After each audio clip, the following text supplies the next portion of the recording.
हमारा first topic cover कर रहे थे इंट्रोडक्शन ऑफ जीएसटी। हम हमारा फर्स्ट टॉपिक कवर कर रहे थे। कल हमने goods and service tax network के बारे में बात की थी और हमने बात की थी कि कौन कौन से ऐसे टैक्सेस हैं जो जीएसटी में मिक्स हो गए हैं, जो जीएसटी में मर्ज हो गए हैं, सब्ज्यूम हो गए हैं। ठीक है, सवाल कैसे बनेगा? जीएसटीएन से डायरेक्ट क्वेश्चन आपको पूछा जा सकता है और कौन कौन से टैक्सेस जीएसटी में मर्ज हो गए हैं या मिक्स हो गए हैं, तो ये जो सवाल है वो आपको एमसीक्यू में मल्टीपल चॉइस क्वेश्चन में पूछा जा सकता है। नाउ अगला टॉपिक जो हम बात करने वाले हैं कि कौन कौन से ऐसे टैक्सेस हैं जो जीएसटी में सब्ज्यूम नहीं हुए हैं। कल हमने क्या पढ़ा? कौन कौन से टैक्सेस जीएसटी में मिक्स हो गए हैं। अभी हम बात करेंगे कौन कौन से टैक्सेस जो जीएसटी में सब्ज्यूम नहीं हुए हैं। जीएसटी में सब्ज्यूम नहीं हुए हैं, इस बात का मतलब कि ये वाले टैक्सेस आज भी एग्जिस्ट करते हैं। Okay,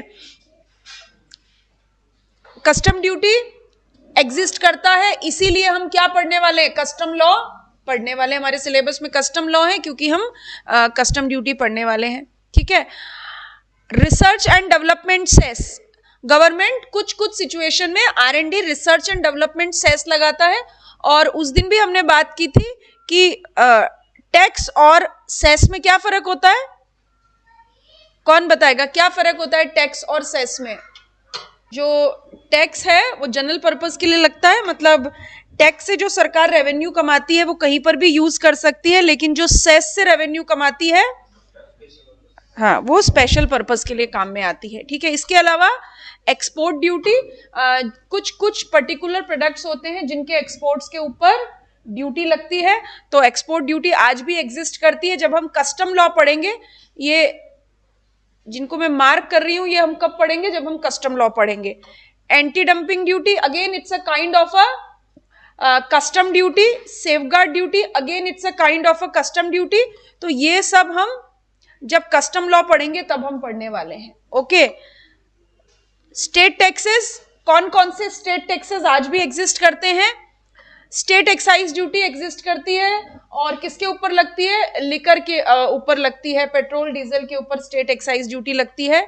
stamp duty, immovable property जब खरीदी बेची जाती है तो स्टैम्प ड्यूटी लगती है, एग्जिस्ट करती है। प्रोफेशन टैक्स, राजस्थान में तो प्रोफेशन टैक्स एप्लीकेबल नहीं होता है और इनडायरेक्ट टैक्सेस के पॉइंट ऑफ व्यू से। और motor vehicle tax, motor vehicle जब रजिस्टर होते हैं, खरीदे बेचे जाते हैं तो हाँ, रजिस्ट्रेशन पे टैक्स लगता है। तो ये स्टेट टैक्सेस आज भी एग्जिस्ट करते हैं। हमें क्यों याद रखना है? अगेन एमसीक्यू के पॉइंट ऑफ व्यू से हमें याद रखना है। ठीक है, मल्टीपल चॉइस क्वेश्चन के पॉइंट ऑफ व्यू से हमें याद रखना है कि कौन कौन से टैक्सेस हैं जो जीएसटी में सब्ज्यूम नहीं हो रहे हैं। ओके, इस चैप्टर का अगला टॉपिक जो हम पढ़ने वाले हैं that is the benefits of GST, है ना। और ये जैसे मैंने आपको क्लास डे 1 पे बताया था कि अपना जो भी ये कंटेंट है ये सब आपके ICMAI के स्टडी मटेरियल के ऊपर बेस है। यानी अगर आप इंस्टीट्यूट का मॉड्यूल खोल के देखेंगे तो आपको यही टॉपिक्स मिलने वाले हैं और हमें पढ़ना भी उसी तरीके से है क्योंकि उन्हीं टॉपिक्स में से सवाल पूछे जा सकते हैं। तो ये ICMAI का स्टडी मटेरियल बाइबल है हमारे लिए। ठीक, ना इससे ज्यादा पढ़ना है ना इससे कम पढ़ना है। तो बेनिफिट्स ऑफ जीएसटी, क्या क्या जीएसटी के बेनिफिट्स हैं? इंडस्ट्री एंड बिजनेस के लिए क्या बेनिफिट है? Easy compliances, how the compliances is easy.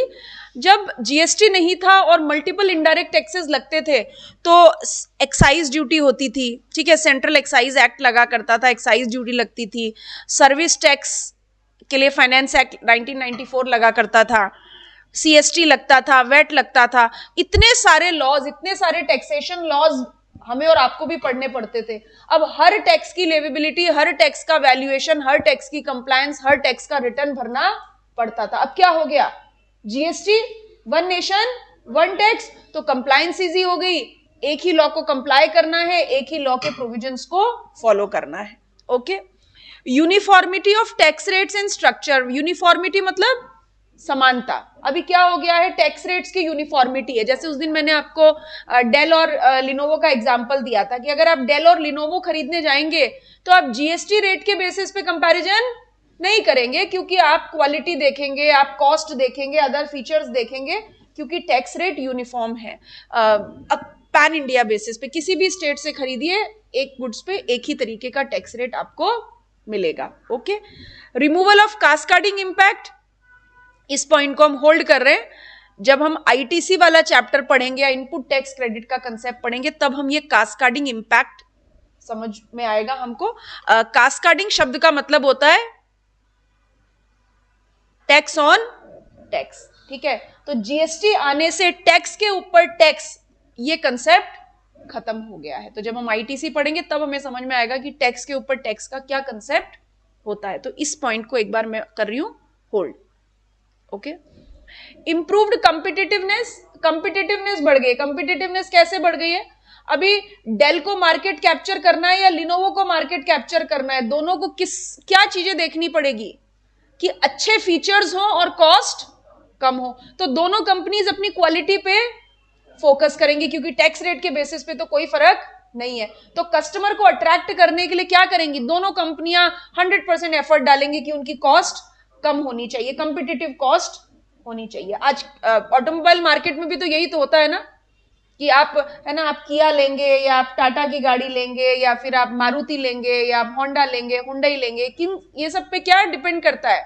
किसकी प्राइस कम है, किसके फीचर अच्छे हैं। Okay, so this is the competitiveness improve हुई है।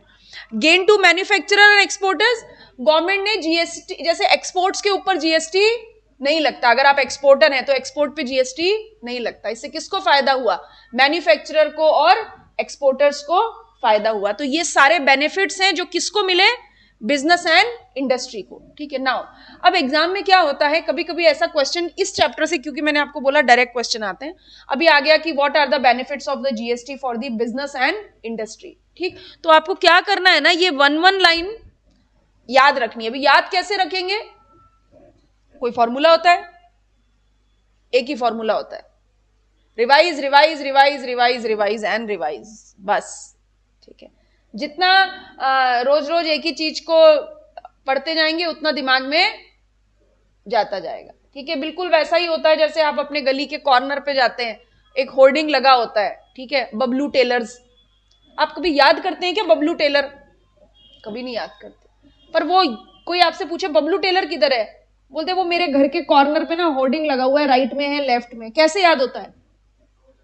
रोज उसको देखते हैं, याद नहीं करते, बट रोज देखते हैं, याद होता है, ठीक है। अभी हम क्या करेंगे, जितना ज्यादा चीज को रिवाइज करेंगे, चाहे वो कि कोई भी लॉ हो, चाहे वो इनडायरेक्ट टैक्सेशन हो, वो डायरेक्ट टैक्सेशन हो, वो लॉ हो, आपके अदर लॉ हो, कंपनी लॉ, रिवाइज, जितना रिवाइज करेंगे उतना दिमाग में रिटेन रहने वाला है, ठीक। सेंट्रल एंड स्टेट गवर्नमेंट्स को क्या फायदे हुए? Simple and easy to administer. अब टैक्स पेयर के पॉइंट ऑफ व्यू से अगर कंप्लायंसेस कम हुई तो गवर्नमेंट के पॉइंट ऑफ व्यू से क्या हुआ? एडमिनिस्टर करना बहुत आसान हो गया, क्योंकि वन नेशन वन टैक्स है। अभी एक ही टैक्स का असेसमेंट है, एक ही टैक्स का के ऑर्डर्स होंगे, एक ही टैक्स का डिफॉल्टर होगा, एक ही टैक्स के रिटर्न आएंगे। तो वन नेशन वन टैक्स से सरकार के लिए फायदा हुआ कि इजी हो गया एडमिनिस्टर करना। बेटर कंट्रोल ऑन लीकेज, ठीक है। What is the better control and leakage? क्योंकि बहुत जैसे हमने बोला कि डिजिटल कंप्लायंसेस हो गई है, सब ऑनलाइन कंप्लायंसेस हो गई है, नो मैनुअल इंटरफेस। इससे क्या हुआ, वो जो सरकारी महकमा होता है ना, जिसके हाथ में पावर होती है कि वो रिटर्न के ऊपर एक ठप्पा लगा दे या बैक डेट डाल दे, अब वो सब पॉसिबल नहीं है। टैक्स का पेमेंट ऑनलाइन होना है। अभी क्या होता था, पहले जब टैक्सेस का ऑफलाइन पेमेंट होता था तो वो बाबू क्या करते थे, बाबू साहब जो ऑफिस में बैठे होते थे, आप लेट भी पेमेंट लेके जाएंगे तो बैक डेट का ठप्पा लगा देते थे और कोई पेनल्टी नहीं लगती थी। अभी क्या है, अगर ऑनलाइन पेमेंट होना है तो सिस्टम में आपके पास कोई ऑप्शन नहीं है कि आप बैक डेट में टैक्स का पेमेंट कर दें, तो वो लेट फीस इंटरेस्ट जो लगना है वो लगेगा। ओके, हायर रेवेन्यू एफिशिएंसी, सरकार के पॉइंट ऑफ व्यू से रेवेन्यू एफिशिएंसी बढ़ी, क्योंकि जब कंप्लायंस बेटर होती है, लीकेज पे कंट्रोल होता है, तो सरकार को मैक्सिमम रेवेन्यू मिलती है। Boost to make in India, है ना, मोदी जी का सपना है ना आत्मनिर्भर भारत। व्हाट इज दिस आत्मनिर्भर भारत? मेक इन इंडिया, कि देश में मैन्युफैक्चरिंग होनी चाहिए, उतना फायदा वो मैन्युफैक्चरर्स को देंगे, इंडस्ट्री को देंगे। इंडिया में अगर प्रोडक्शन ज्यादा होगा, मैन्युफैक्चरिंग ज्यादा होगी, तो फिर क्या होगा, फायदा ही फायदा, इकोनॉमी बूस्ट होगी, एम्प्लॉयमेंट बढ़ेगा, मार्केट में पैसे का फ्लो आएगा। So this is make in India, ये सरकार को फायदा। कंज्यूमर को क्या फायदा? Single and transparent tax proportionate to the value of the goods and services. आपको याद है मैंने जब आपको फर्स्ट या सेकंड क्लास में बोला था कि इतने सारे इनडायरेक्ट टैक्सेस लगा करते थे, और वो कैसा होता था, जैसे बबलू की बाइक किससे भिड़ गई? बबली की स्कूटी से। ठीक है, फिर पब्लिक ने क्या किया? बबलू को लगाए जम के चांटे। ठीक है, कोई है बबलू ऐसा जिसको ऐसा अनुभव है? कोई ऐसा बबलू नहीं है जिसको ऐसा अनुभव है ना? तो अभी बबलू की हालत क्या हो गई? गाल लाल टमाटर जैसे हो गए। कौन सा चाटा किधर से पड़ा? बहुत व्यस्त व्यक्ति भी बाइक पार्क करके बबलू के ऊपर हाथ साफ कर लेता है, ऐसे होता है ना? हाँ, समझ गए, सब समझ गए। अभी जब मल्टीपल इनडायरेक्ट टैक्सेस होते थे तो ऐसी हालत हमारे कंज्यूमर्स की भी होती थी। इतने सारे टैक्सेस, हमें पता ही नहीं होता था हमारे पर एक्साइज ड्यूटी का बर्डन है कि सर्विस टैक्स का है कि सीएसटी का है या वेट का है या ऑक्ट्रॉय का है। But now one nation one tax, आर पार की लड़ाई है।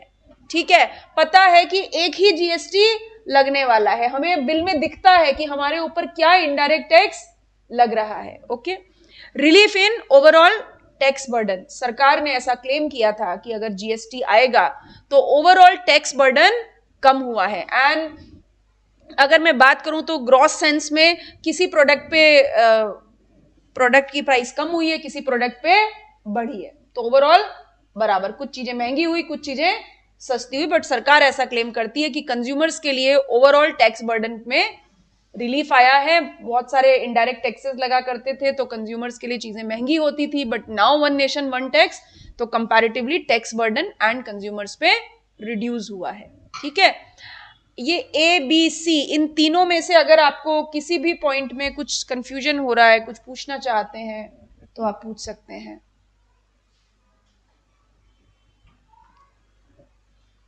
किसी भी पॉइंट में कोई डाउट है तो आप पूछ सकते हैं।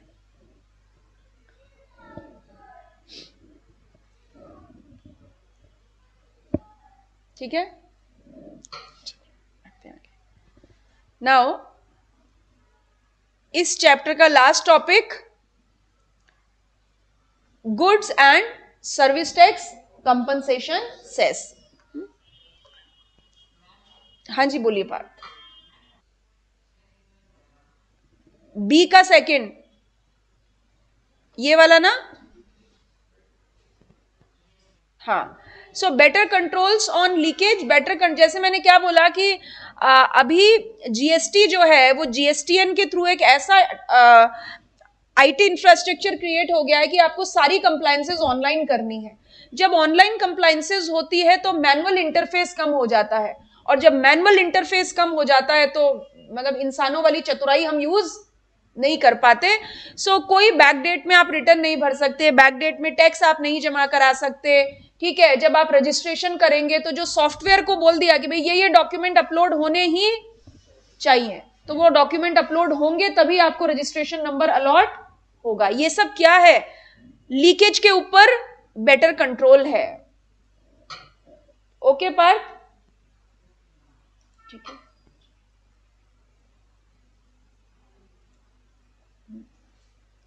नाउ अगला टॉपिक जो हम बात करने वाले हैं that is goods and service tax compensation cess. ये जो जीएसटी कंपनसेशन सेस है, देखिए इसको समझने के लिए सबसे पहले तो ये क्या है? ये सेस है। सेस है मतलब ये एक स्पेशल लेवी है। ओके, ये आम नहीं है, खास है। खास मतलब सरकार जीएसटी कंपनसेशन सेस से जो कमाएगी वो उसी पर्पस में खर्च करेगी जिस पर्पस के लिए इसे लगाया है। ठीक है, अब सरकार ने ये सेस क्यों लगाया है? जीएसटी को कंपनसेट करने के लिए। क्या करने के लिए? जीएसटी को कंपनसेट करने के लिए। इसका क्या मतलब? देखिए क्या होता है कि जैसे एक घर में है ना, एक छोटा नालायक बच्चा है, ठीक है, 5 साल का, 6 साल का, बहुत रोता है, हर बात पे बैंड बाजा चालू। ठीक है, कोई घर से निकल रहा हो, किसी को कहीं जाना हो, मैं भी जाऊंगा, मैं भी खाऊंगा, पढ़ाई नहीं करूंगा, फोन देखूंगा, होता है ना, सबके घर में ऐसे 2-4 पीस जरूर होते हैं। ठीक है, फिर उन्हें क्या किया जाता है? उन्हें कैसे चुप कराया जाता है?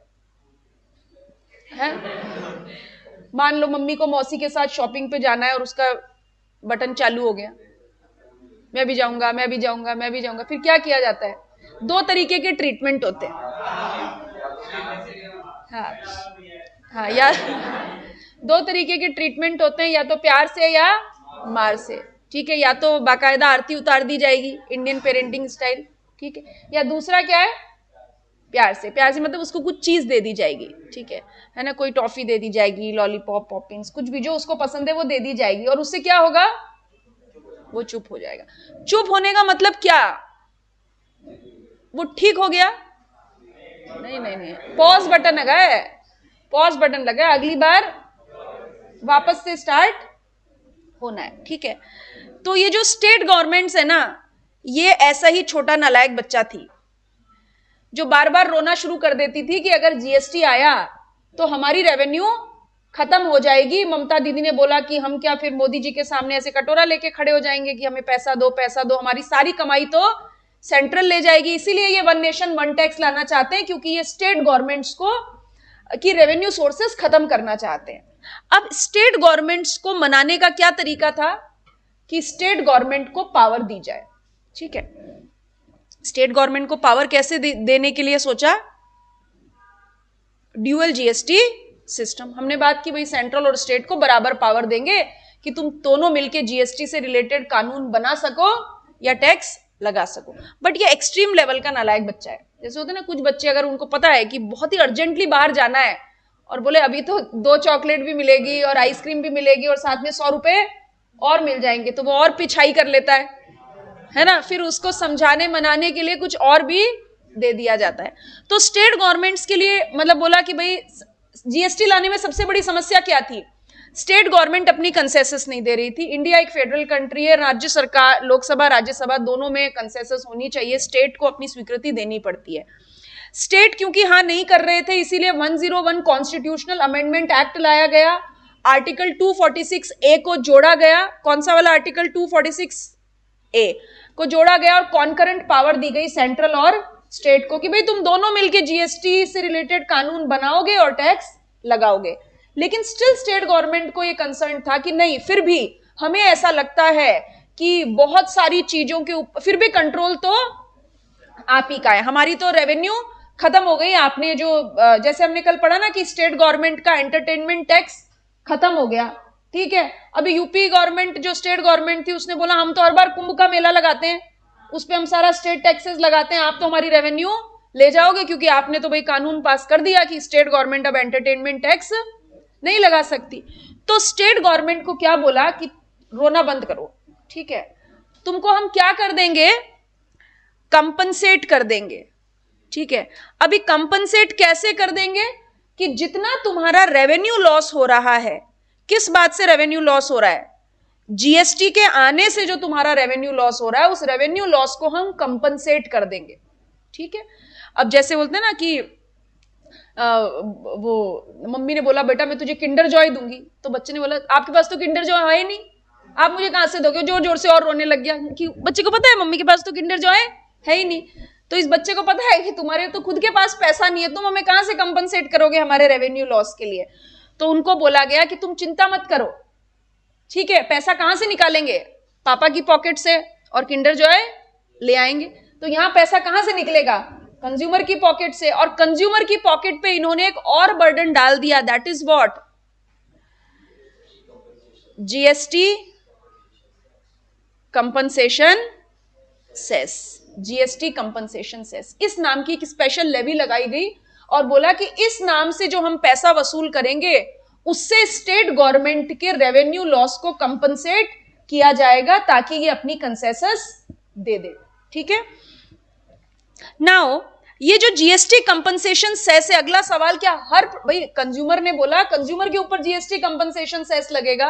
अगर हर प्रोडक्ट पे जीएसटी कंपनसेशन सेस लगा दिया जाए तो अगली बार वोट नहीं मिलेंगे। तो बोला कि कोई बात नहीं, ऐसे प्रोडक्ट पे जीएसटी कंपनसेशन सेस लगाएंगे जहां पर जनता को लगेगा कि इस प्रोडक्ट को महंगा बनाना ठीक है। तो गवर्नमेंट ने क्या किया, जिस समय जीएसटी लॉन्च हुआ उस समय कुछ नोटिफाइड प्रोडक्ट्स के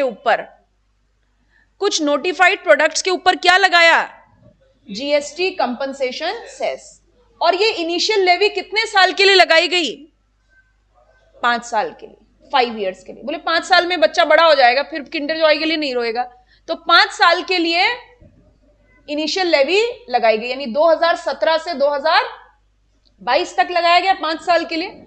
लेकिन कुछ बच्चे होते हैं जिनको हमेशा पूरी जिंदगी किंडर जॉय चाहिए होती है, बड़े ही नहीं होते, ये भी ऐसा ही निकला।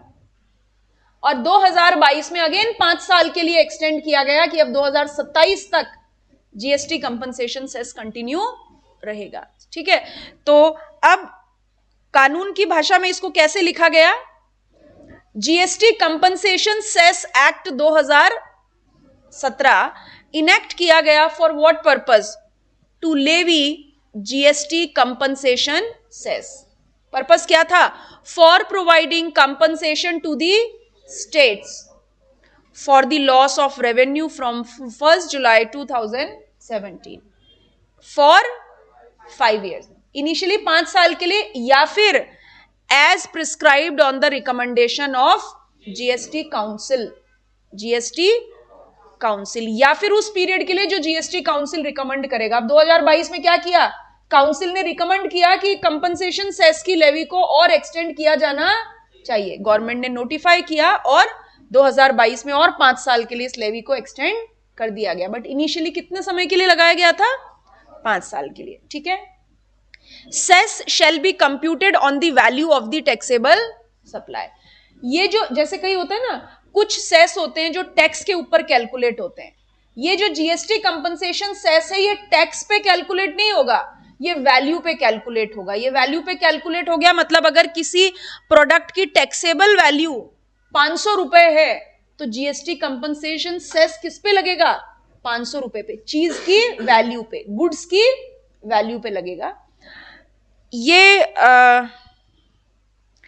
ये वाला पॉइंट अगेन आईटीसी से रिलेटेड है, इसलिए हम होल्ड कर रहे हैं। जब हम आईटीसी सबसे पहली बार टॉपिक पढ़ेंगे तब मैं ये सब कवर कर लूंगी आपका। ठीक है। Cess is not applicable under composition levy and export. एक कंपोजिशन स्कीम हम पढ़ेंगे सेक्शन 10 में।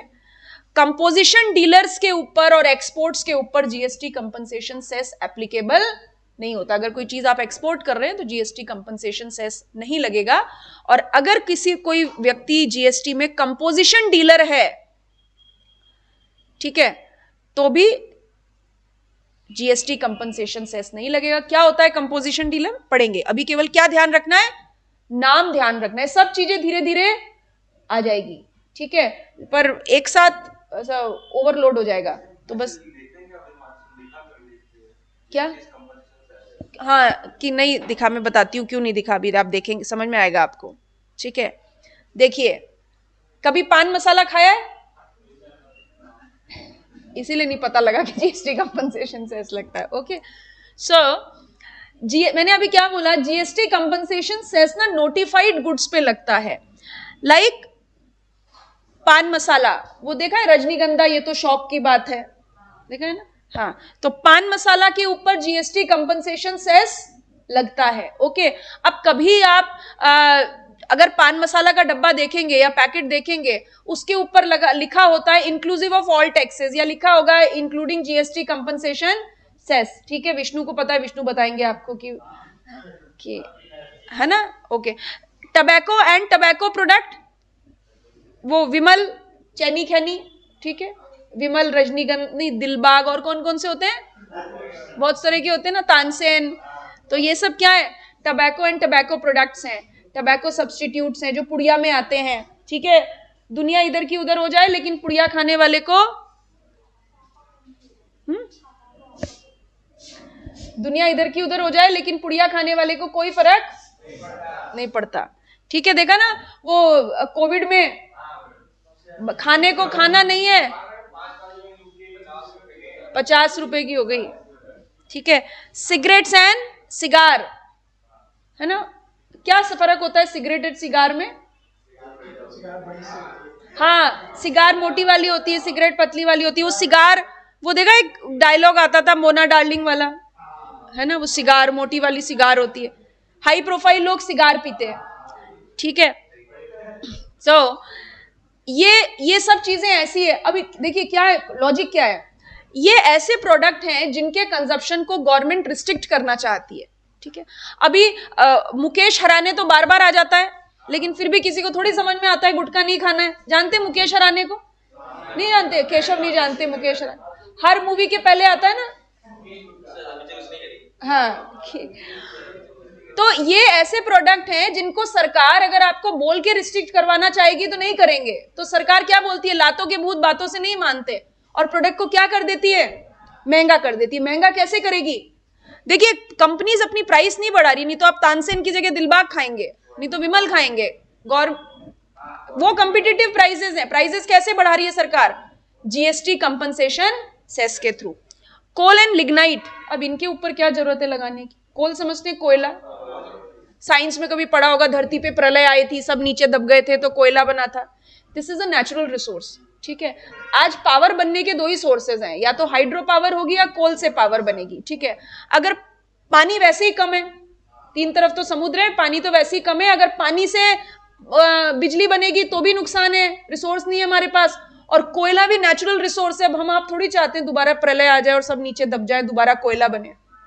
बोले हम तो बिना कोयले के काम चला लेंगे सोलर पावर से, ठीक है। तो कोल एंड लिग्नाइट ऐसे नेचुरल रिसोर्स है, गवर्नमेंट चाहती है कि इंडस्ट्री इनको लीस्ट कंज्यूम करे, है ना, ऑल्टरनेटिव सोर्सेस के ऊपर जाए। अब अगेन फिर क्या करेगी सरकार? सरकार ने इसको जीएसटी कंपनसेशन सेस लगा के महंगा बना दिया। जब प्रोडक्ट की प्राइस महंगी हो जाएगी, कॉस्ट ज्यादा पड़ेगी, तो इंडस्ट्रीज ऑल्टरनेटिव सोर्सेस के ऊपर जाएंगी ही जाएंगी, ठीक है। एरिएटेड वाटर, डीमिनरलाइज्ड वाटर होता है, ठीक है। मोटर कार्स, जो high and motor luxury cars होती है, उनके ऊपर भी जीएसटी कंपनसेशन सेस लगता है। आप मर्सिडीज खरीदने जाइए, आप बीएमडब्ल्यू खरीदने जाइए, जगुआर खरीदने जाइए, जीएसटी कंपनसेशन सेस लगेगा। थोड़ा महंगी कार खरीद सकते हैं तो फिर जीएसटी कंपनसेशन सेस भी दे सकते हैं।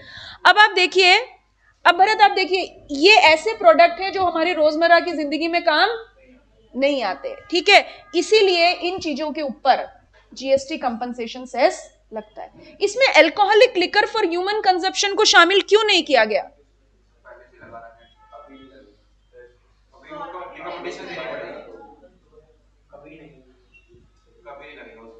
क्योंकि वो जीएसटी के दायरे में ही नहीं आता। जीएसटी कंपनसेशन सेस किस पे लगेगा? जो जीएसटी के दायरे में आएगा।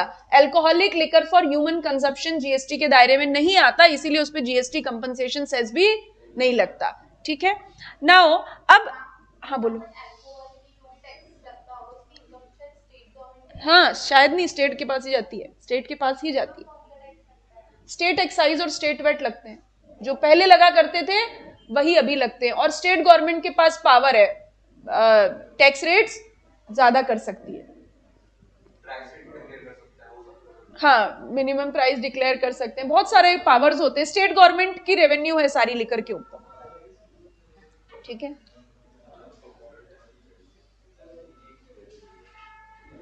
अच्छा, अक्षी ने पूछा इन चीजों पे जीएसटी भी लगता है, सेस भी? बिल्कुल, इनके ऊपर जीएसटी भी लगता है और हाँ, जीएसटी कंपनसेशन सेस भी लगता है, दोनों लगता है, ठीक है।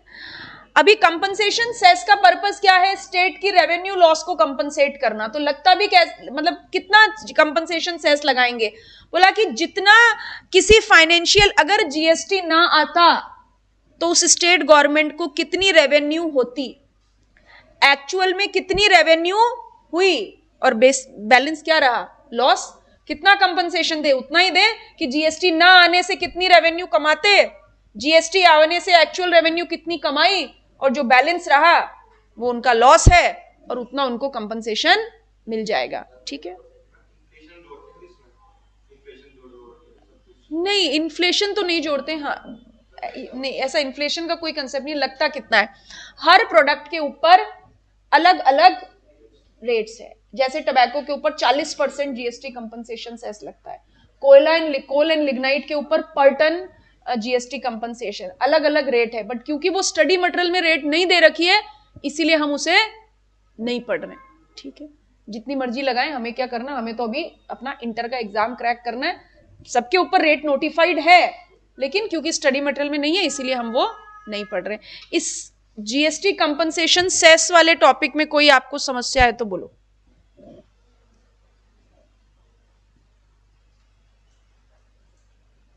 कोई कंफ्यूजन?